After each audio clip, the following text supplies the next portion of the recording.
lights on the second floor of my building were on. That was the first thing I noticed when I pulled into the parking lot that Tuesday morning. The cleaning crew didn't come until Thursday. The HVAC contractor wasn't due until next week. And my office manager, who had a key, was in Kelowna visiting her mother. I'd approved the time off myself. I sat in my car for a moment, engine idling, staring up at those windows. 32 years. That's how long I had run Whitmore Elder Care Services out of that building on Dunbar Street in Vancouver. 32 years of payroll, of government inspections, of staff meetings that ran too long, and clients who became like family. I knew every sound that building made. I knew which radiator clicked at 6 in the morning and which stairs squeaked under anything heavier than 140 pounds. And I knew, with the kind of certainty you develop after 3 decades, that nobody should have been up there. I was reaching for my phone when someone knocked on my window. I startled badly enough that I hit my elbow on the steering wheel.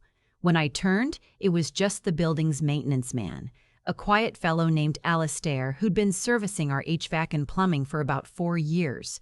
He was in his 50s, a big man with a gray beard and careful eyes. He never said much. Just came in, did the work, left clean. He was motioning for me to roll down the window. I did. "Mrs. Whitmore," he said, keeping his voice low, which was already strange. Alistair didn't do small talk, let alone whispers. "Don't go in the front, go around back, service entrance." I looked at him. "What?" "Please." He glanced up at the second floor windows, then back at me. "There's something you should hear before you let them know you're here." I almost said no. I almost said, "Alistair, I have a 9 o'clock. I have a board call at 10:30. I don't have time for whatever this is." But something in his face stalked me. He wasn't nervous. He wasn't the type. He was just very, very still in the way that people get when they're carrying something heavy and trying not to drop it. I parked around the back. He led me in through the service entrance, past the utility closet and the staff kitchen, and up the back stairwell. The second floor held our administrative offices, my office, the finance suite, and the boardroom. Alistair stopped me at the top of the stairwell and pointed toward the boardroom. The door wasn't fully closed. I could hear voices. I recognized them immediately. That was the worst part. I didn't have to lean in or strain to understand. I knew those voices the way you know the voices of people you've trusted for years, people whose judgment you've relied on, people you would have put your hand in a fire for. One of them was my operations director, a man I'd promoted 4 times in 11 years. The other was my son. I pressed myself against the wall and I listened. What I heard in the next 8 minutes rearranged everything I thought I knew about my own company. My son had joined the business 6 years ago when he was 34. He'd spent his 20s in Calgary working in commercial real estate, and when he came back to Vancouver, I offered him a role on the administrative side. I want to be honest here. I didn't give him an easy path in. I made him earn every promotion the same way everyone else did, or at least I believed I had. What I heard that morning told me I'd been wrong about what he was doing with the authority I'd given him. He and my operations director, a man named Gregory, who'd been with me since the early days, were discussing a restructuring plan. Not the kind I'd approved, a different one entirely, one where the residential care contracts, which were the most profitable part of the business, would be spun off into a numbered company. A numbered company that, from what I could piece together, my son and Gregory had already begun registering. Without telling me, my company's 35th anniversary gala was in 3 days. The venue was booked. The caterers were coming. I'd planned to announce a new community partnership with a local hospice. And somewhere underneath all of that, something had been rotting. I don't remember deciding to walk away from that stairwell. I just remember being back in my car, hands on the steering wheel, engine off, staring at nothing. Alistair had followed me down. He stood a few feet away, not crowding me, not saying anything, just there. After a while, I said, "How long have you known?" He said, "I heard something 3 weeks ago, wasn't sure. Came back early this morning to check on a pipe fitting. Heard them again." He paused. I wasn't going to say anything. It's not my business. "But I've been doing work in this building for 4 years, Mrs. Whitmore. You've always been straight with me, paid on time, treated me like a person." He shrugged, and there was something both simple and enormous in it. Figured you deserved to know. I thanked him. I don't remember what I said exactly. Whatever it wasn't enough. I drove to my lawyer's office without calling ahead. Her name is Patricia. No, I'm not going to use her real name. I'll call her my lawyer, because that's what matters. She'd handled my incorporation documents when I was 31 years old and barely had enough for the retainer. She'd been with me through a wrongful dismissal claim in 2009, through a regulatory audit in 2016, through my husband's estate when he passed 4 years ago. She saw my face when I walked in and told her assistant to hold her calls. I sat across from her desk and told her everything, not calmly. My voice shook in places, which I hated. But I got through it. When I finished, she was quiet for a moment. Then she said, "Do you have signing authority on the numbered company?" "I don't even know the numbered company exists officially." "Do you have access to your finance system?" "Full access. Always have. Good." She opened her laptop. "Then we have somewhere to start." What we found over the next 3 hours was painstaking and precise, and, in places, almost elegant in how it had been hidden. The transactions weren't large individually. They'd been structured carefully, under the threshold that would trigger automatic review, spread across multiple vendor accounts, some of them legitimate suppliers whose invoices had been quietly inflated. The kind of thing that would take months to find in a standard audit. The kind of thing that only becomes visible when you know what you're looking for and you're looking very hard. By noon, my lawyer had called in her colleague from the commercial litigation side. By 2 o'clock, we had documentation of transfers totaling just under $400,000 over 14 months. I sat with that number for a long time. $400,000. Not from some faceless institutional fund. From a company I had built on 12-hour days and government contracts that I'd fought for, in staff whose Christmas bonuses I'd sometimes covered from my personal account in the lean years. I was not going to cry in front of my lawyers. I am 63 years old and I have buried a husband and kept a business alive through a pandemic, and I do not cry easily. But I will say that the drive home that evening was very long. My daughter-in-law called me that night around 8. I want to be careful about how I describe this, because what she did required something I'm not sure I could have mustered in her position. She was calling from her car, parked down the street from their house, because she didn't want my son to hear. She told me she had noticed something was wrong about 2 months ago, a folder my son had left open on the kitchen table. A phone call she hadn't been meant to overhear. She hadn't known the details, but she'd known enough to be frightened. She hadn't said anything to me because she hadn't been sure, and because she'd been hoping she was wrong, and because she was trying to protect her marriage and her children and me all at the same time, which is an impossible thing to ask of someone. She wasn't calling to make excuses. She was calling to tell me she was willing to say whatever she knew to whoever needed to hear it. I asked her if she understood what that might mean for her family. She said, "I married into a family where the right thing is supposed to matter." I still believe that. I didn't say anything for a moment. Then I said, "Thank you." She said, "Don't thank me yet. There's something else." She paused. "Gregory told my husband last month that you were planning to retire after the anniversary, that you'd already told the board, that this was the right time to move. I had told no one I was planning to retire.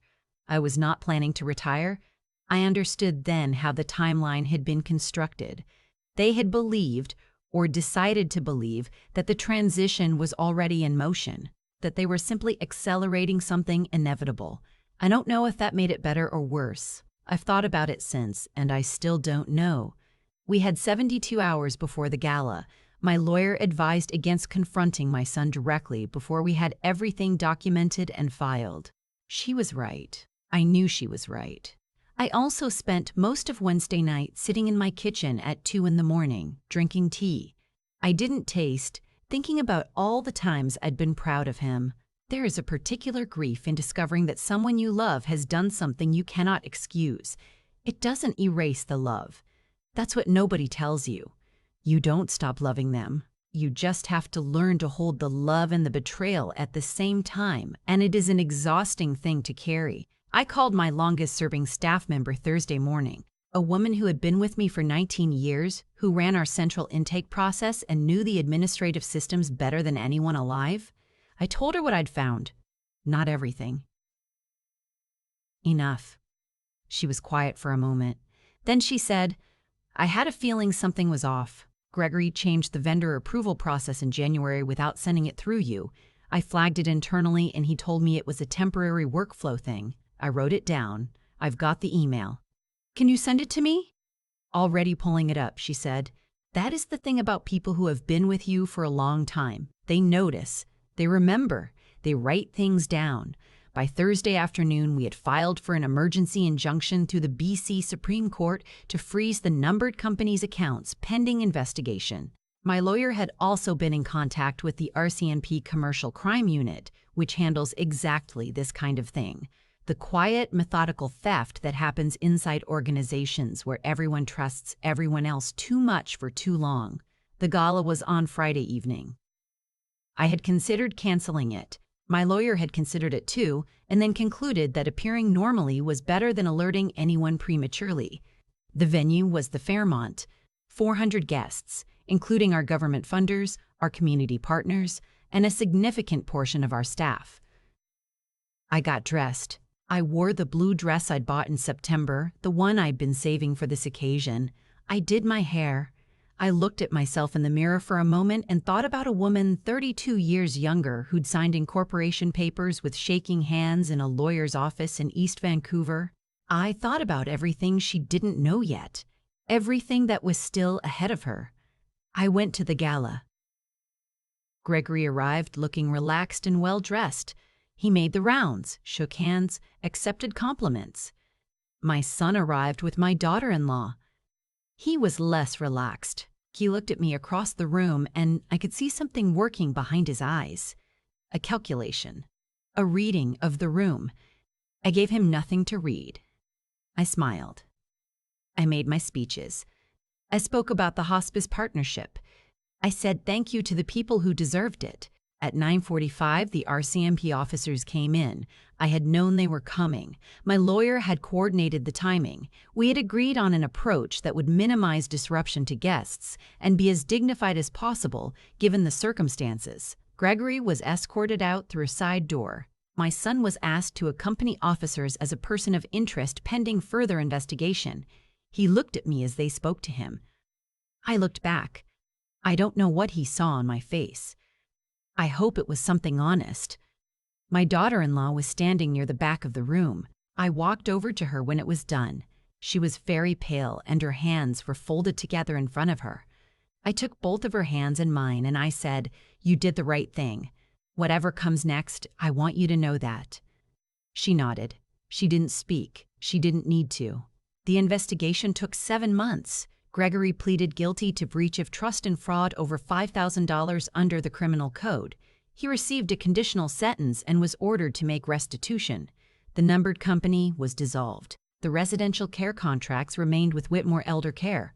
My son cooperated fully with investigators. The evidence suggested his involvement was primarily in concealing the restructuring plan rather than in the financial fraud itself, though the line between those two things, legally and morally, is a complicated one. He did not face criminal charges. He did resign from the company. That was his choice. I didn't ask him to. I didn't ask him not to. We have spoken since. We are finding our way back to something, slowly, imperfectly. I don't know what shape it will take. I know that I love my son and that what he did was wrong and that both of those things are permanently true. There is something I've thought about a great deal in the months since all of this happened.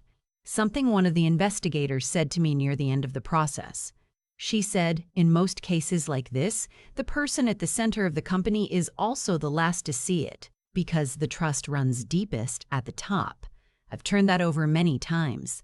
I had given Gregory authority because I trusted him. I had given my son a senior role because I trusted him. Trust is not the mistake. Trust is how organizations function and how families stay together.